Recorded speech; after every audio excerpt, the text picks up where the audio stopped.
everyone, thanks for visiting my channel. If you are new here, welcome. I'm Carol, the Thrifty Chic Housewife. So today, as you can tell from the title, we're going to be making some yummy bread.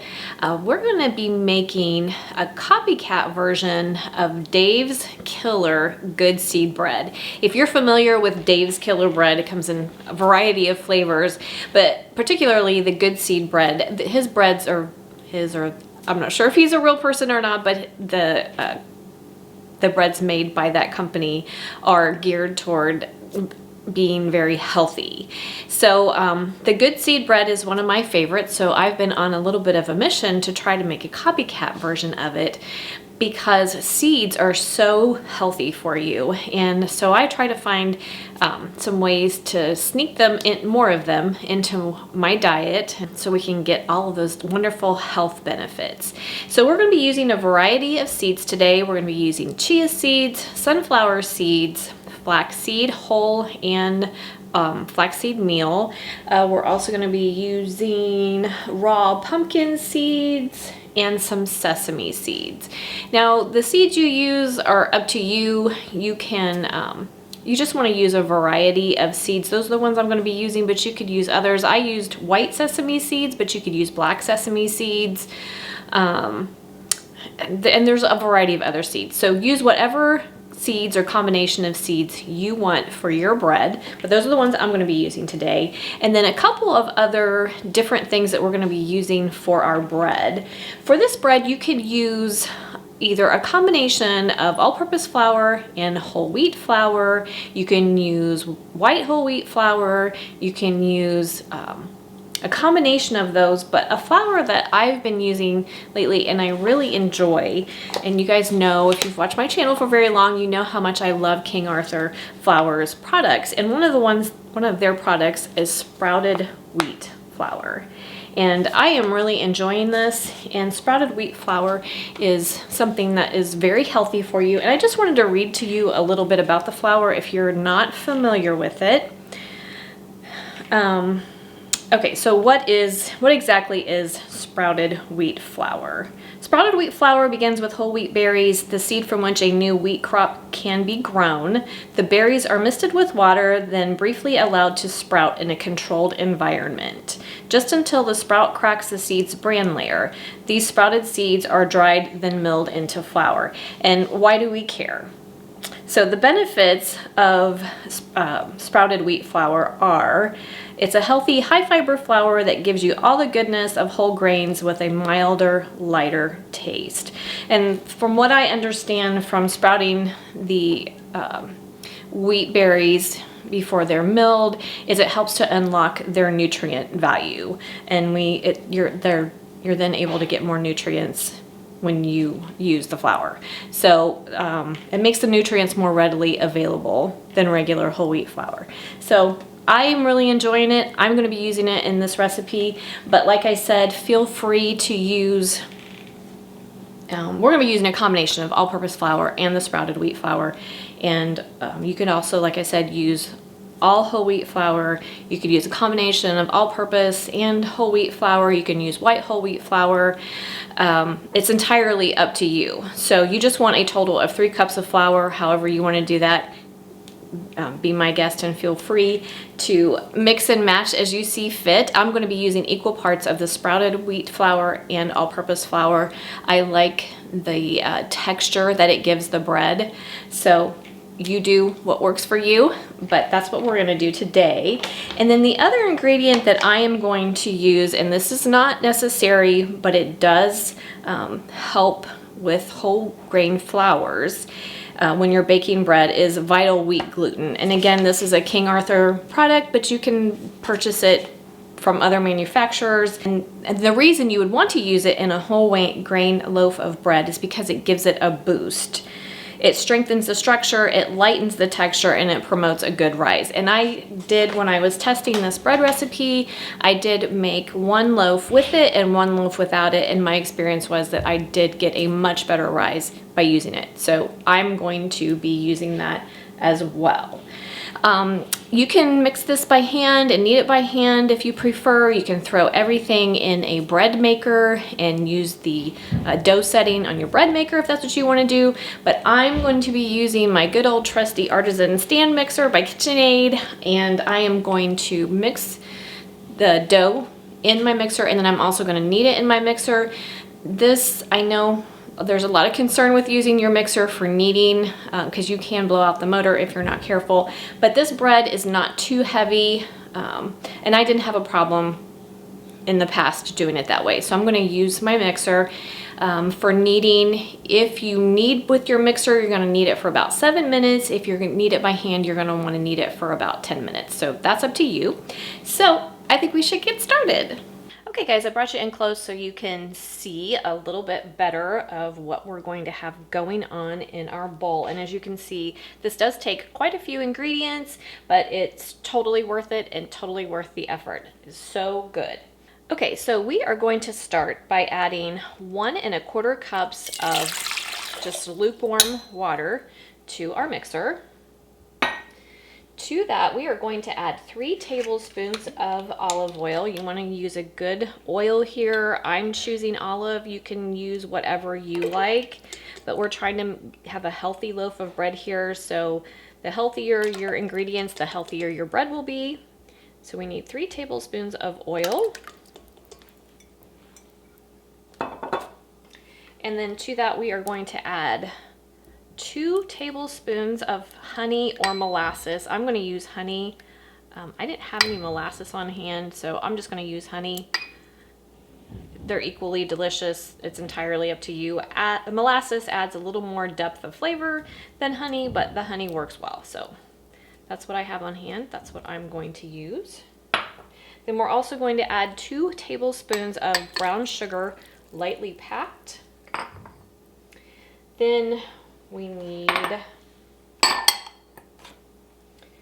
our flours. We're going to add 1.5 cups of the sprouted wheat flour or the whole wheat flour, whatever you're using.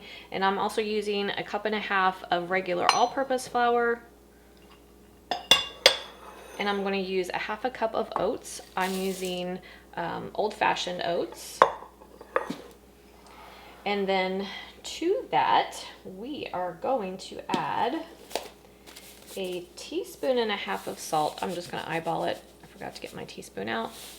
I want about 1.5 teaspoons of salt.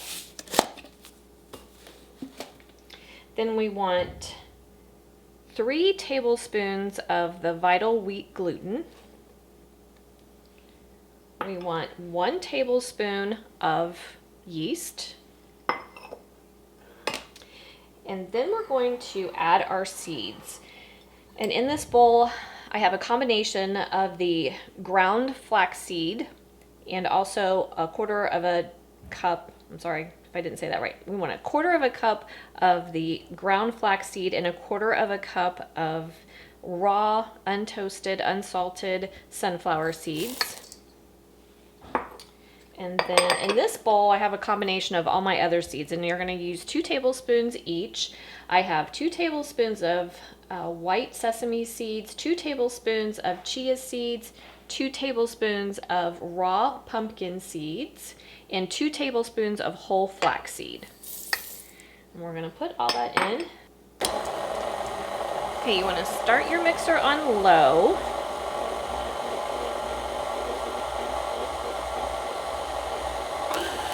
And I'm just going to turn it up to a 2 to get it completely combined, and it should start to make a ball.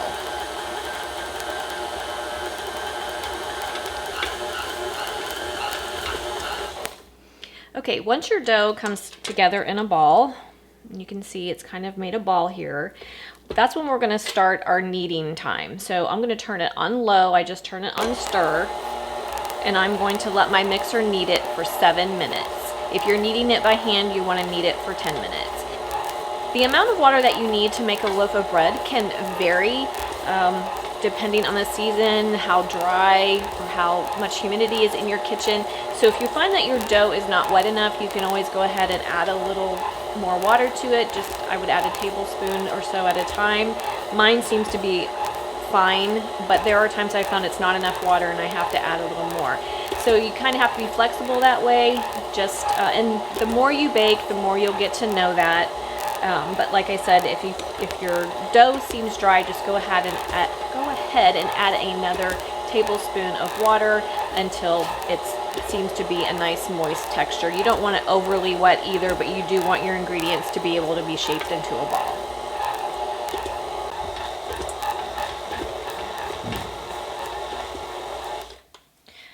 Okay, once you've kneaded your bread for the appropriate amount of time, if it's by hand, 10 minutes, if it's with the mixer, it'll be 7.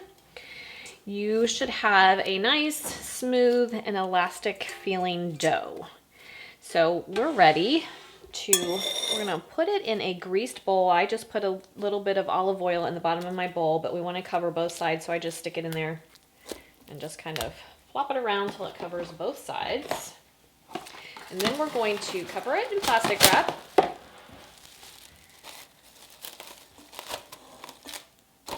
And then I also use a clean kitchen towel to cover it. And we're gonna let it sit in a warm spot in your kitchen, semi-warm spot, for an hour to 90 minutes. We want it to double in size. My trick is to turn my oven on, just turn it on for like 10 seconds and then turn it off. And that warms the oven just enough that makes it perfect for proofing bread. But you can do it however you choose to do it. And we're gonna let it raise. Once it doubles in size, then we will shape it and let it rise for the second time. Okay guys, we're back. I apologize for all the background noise. If you hear strange sounds in the background, my husband is working on finishing our basement. And I also have the dishwasher and my washing machine going. So anyway, lots going on in the kitchen today, but we'll get through it. Okay, so our dough has risen for just over an hour for me, and it has doubled in size, which is what we're looking for.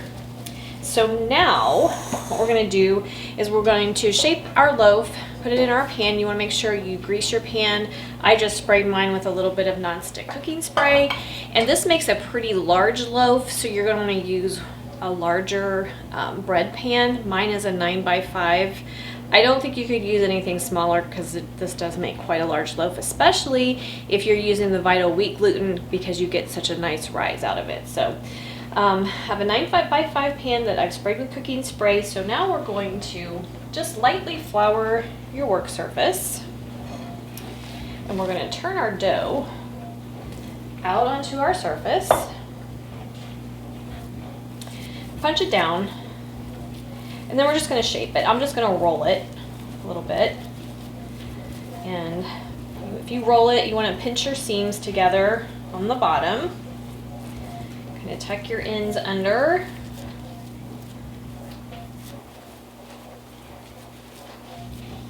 And then what we're going to do is we want to roll it in more seeds. So on my plate, I just have a combination of all the seeds that I used. And I also added a little bit of oatmeal because I like oatmeal and I think it looks pretty on your bread. So I just have a combination of that here. You want about 1/2 to 2/3 of a cup. About a 1/2 cup should do it. So we're going to roll it in that, but we want them to stick. So all I did was wet my hands and kind of get my dough, make sure it's really moist. And then we're gonna roll it on all sides roll it on all sides into the seeds. I guess into is the right word.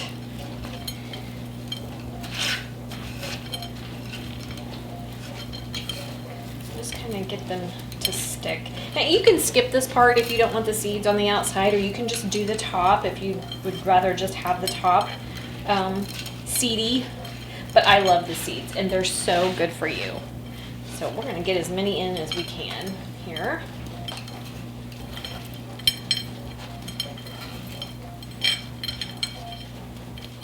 Then we're gonna stick our nice little loaf of bread into our pan.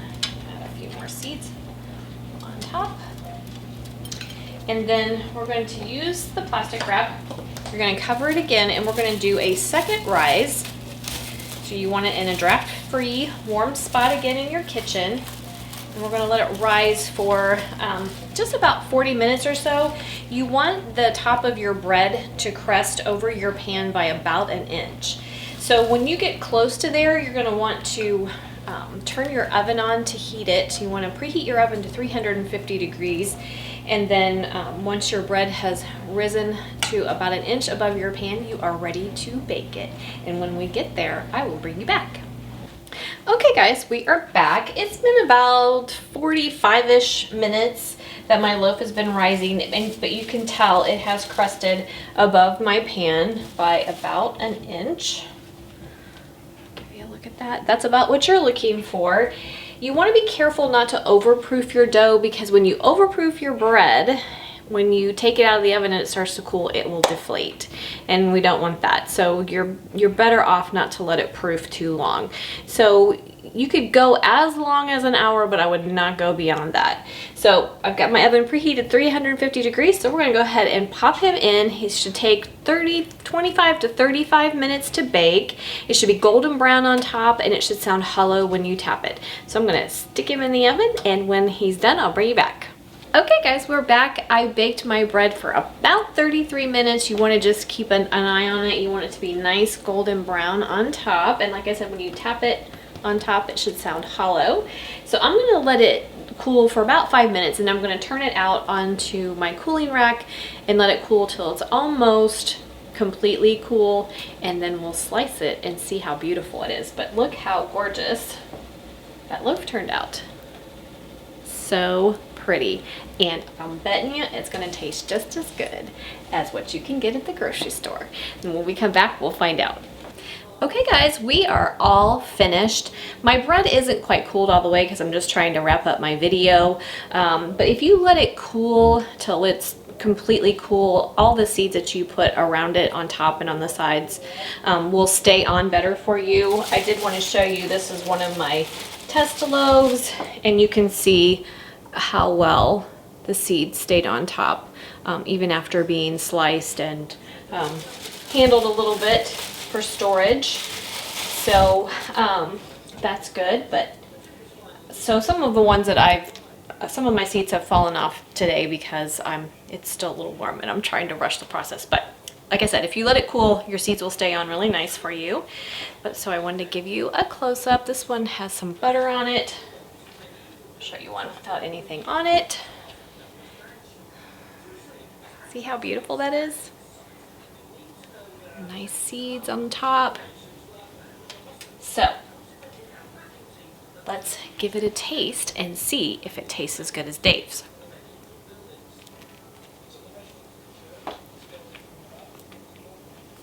I love the end.